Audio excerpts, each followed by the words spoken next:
ये रिजांगला मेमोरियल है। अभी हम परिवार के साथ यहाँ आए हुए हैं, हमारे पारिवारिक मित्रगण भी सब साथ में हैं। ये 15,000 फीट में ये है, 15,000 फीट की ऊंचाई पर स्थित है। इसके सामने, इसके पीछे ये पहाड़ आपको जो दिखा रहा हूँ मैं दूरी में, ये बादलों के नीचे, ये चाइना बॉर्डर है।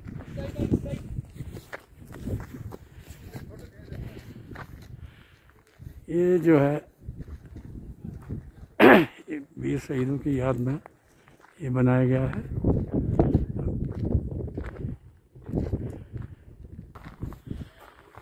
Renovation work for Rezang La memorial completed in such a days in found memories of such a brave hearts of Charlie Company thereupon under the AEGIS of Exercise Infantry Brigade and uniform force by JK Rifle.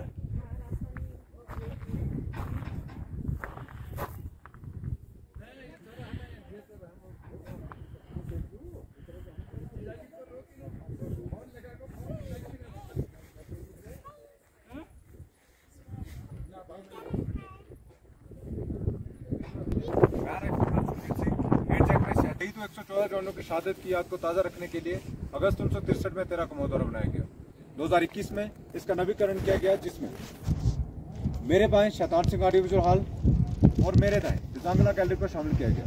अभी आप मेरे साथ Shaitan Singh audiovisual hall की ओर प्रस्थान करेंगे।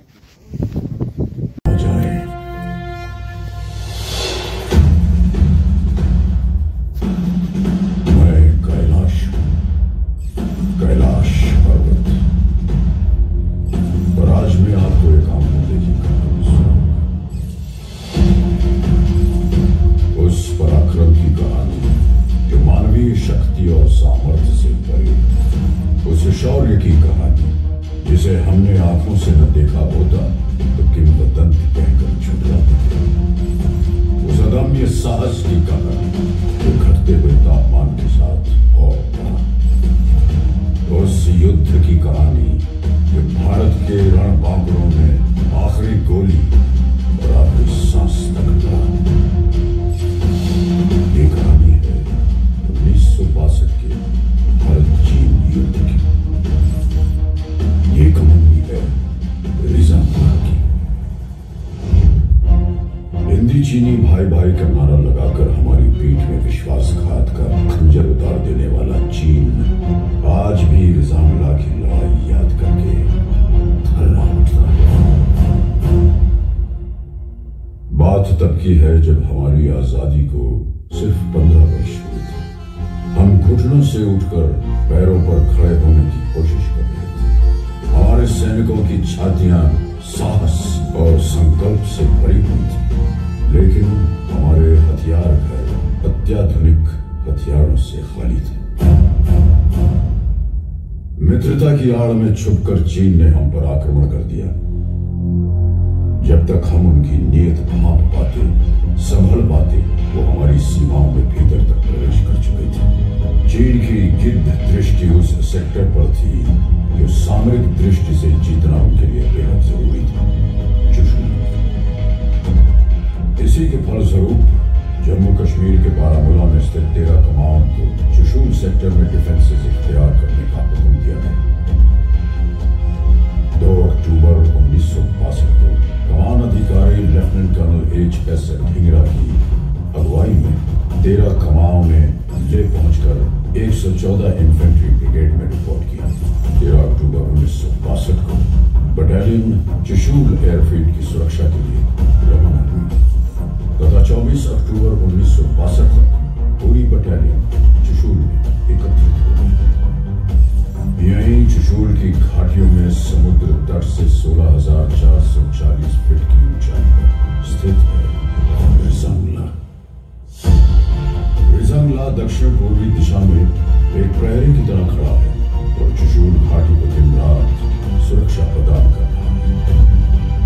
रिजांगला पर defence इख्तियार करने की जिम्मेदारी मेरे उस पराक्रमी बेटे को सौंपी गई जिसे राजस्थान की वीर भूमि ने महाराणा प्रताप और बप्पा रावल की कहानियां सुनाकर पाला था। मेजर शैतान सिंह। दुश्मन किसी भी वक्त रिजांगला पर आक्रमण कर सकता था। उल्टी गिनती शुरू हो चुकी थी। एक एक पल हार और जीत का अंतर सिमटता जा रहा था। मेजर शैतान सिंह ने पलक झपकने की प्रतीक्षा भी नहीं की। रिजांगला पर अपनी कंपनी द्वारा डिफेंस इख्तियार कर दिया।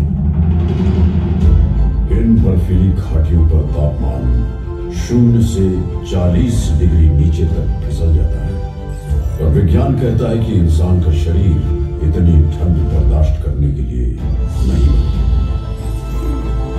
एक बार तापमान न शरीर के अंदर प्रवेश कर गया तो हृदय गति रुकने का डर है। लेकिन अगर कोई ये कहे कि उसे मौत से डर नहीं लगता तो या तो वो झूठ बोल रहा है या फिर वो भारत का सिपाही है। मेजर और उनके लड़ाकों को तापमान की नहीं, हिंदुस्तान की फिक्र थी।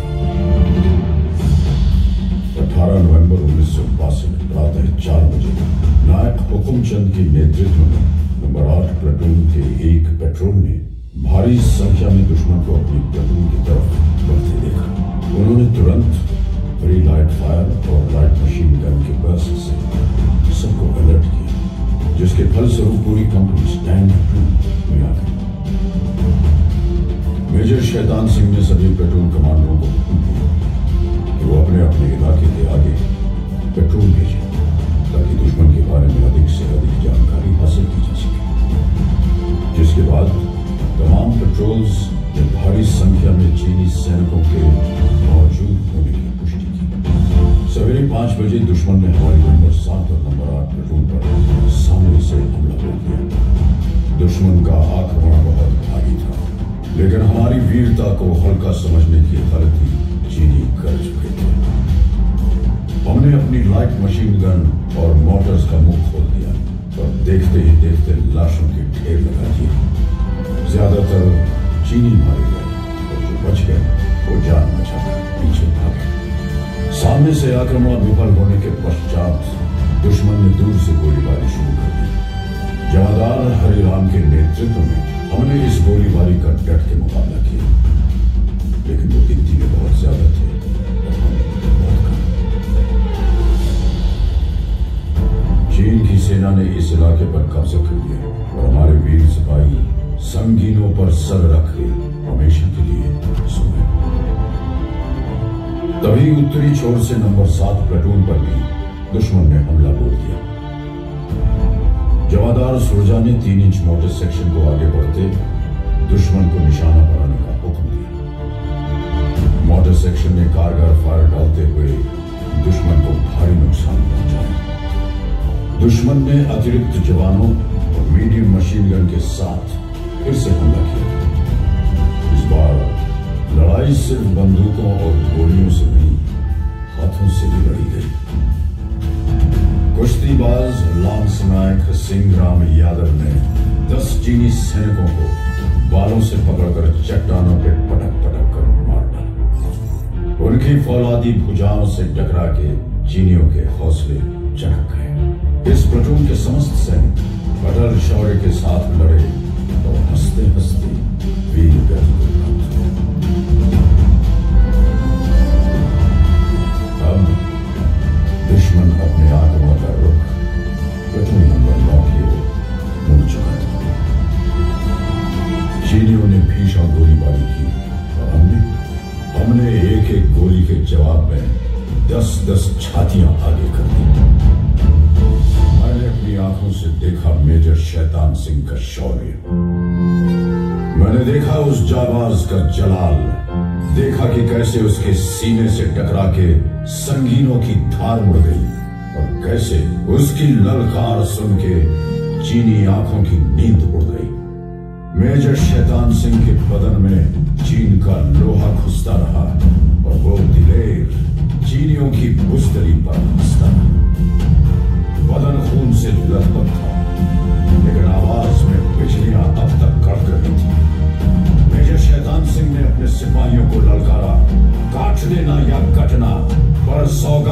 तुम्हें भारत मां की पीछे मत हटना। मेजर शैतान सिंह बुरी तरह घायल थे।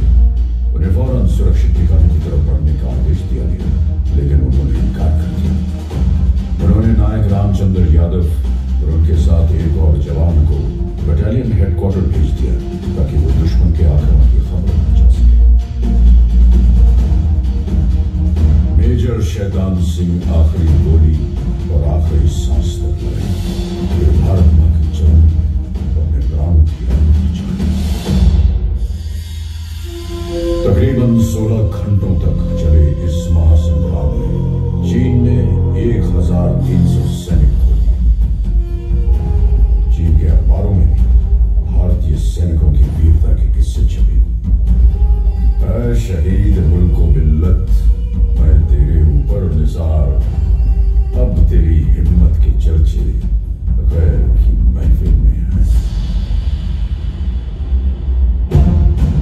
मेजर शैतान सिंह और उनके साथियों ने चीनियों की हिम्मत तोड़ दी। उन्होंने चुशूल पर कब्जा करने का विचार हमेशा के लिए छोड़ दिया। युद्ध के 3 महीने बाद फरवरी 1963 में भारतीय फौजी वहां पहुंचे तो देखा कि बर्फ में सिपाहियों के बदन पकड़ गए थे, लेकिन हाथ से बंदूकें नहीं छूटी थी। मेजर शैतान सिंह को उनकी उत्कृष्ट वीरता, अदम्य साहस, दृढ़ निश्चय और पराक्रम के लिए मरणोपरांत भारतीय सेना के सर्वोच्च सम्मान परमवीर चक्र से अलंकृत किया गया। रिजानला के युद्ध में वीरता की नई गाथा लिखने वाले जवानों को एक अति विशिष्ट सेवा मेडल, 8 वीर चक्र, 4 सेना मेडल और एक मेंशन इन डिस्पैच प्रदान किया गया। इस युद्ध की स्मृति में 13 कमाओं की चार्ली कंपनी को पुनर्गठन के बाद रिजानला कंपनी के नाम से जाना जाता है। ये युद्ध स्मारक रिजानला के इतिहास का गवाह है। इसके प्रांगण में आहेर धाम उस पवित्र स्थान पर स्थित है जहां भारत माता के वीर सुपूतों का सामूहिक अंतिम संस्कार किया गया। तत्कालीन brigade commander brigadier TN. Raina द्वारा इन वीर योद्धाओं को मुखांजलि दी गई थी। जो राष्ट्र को धर्म मानते हैं उनके लिए यह स्मारक एक महातीर्थ की तरह वंदनीय है। तुम ही न होते तो दुनिया बबूल हो जाती, जमीन खून से यूं लालाजार करता कौन। हजारों लोग हैं यूं तो जमाने में, लेकिन हमारे वास्ते यूं मुस्कुरा के मरता कौन। रिजानला मेमोरियल का हर पत्थर एक घोषणा है कि हम भारत के लिए जिएंगे, भारत के लिए मरेंगे। ईश्वर हमारे शत्रुओं पर दया करे, क्योंकि हम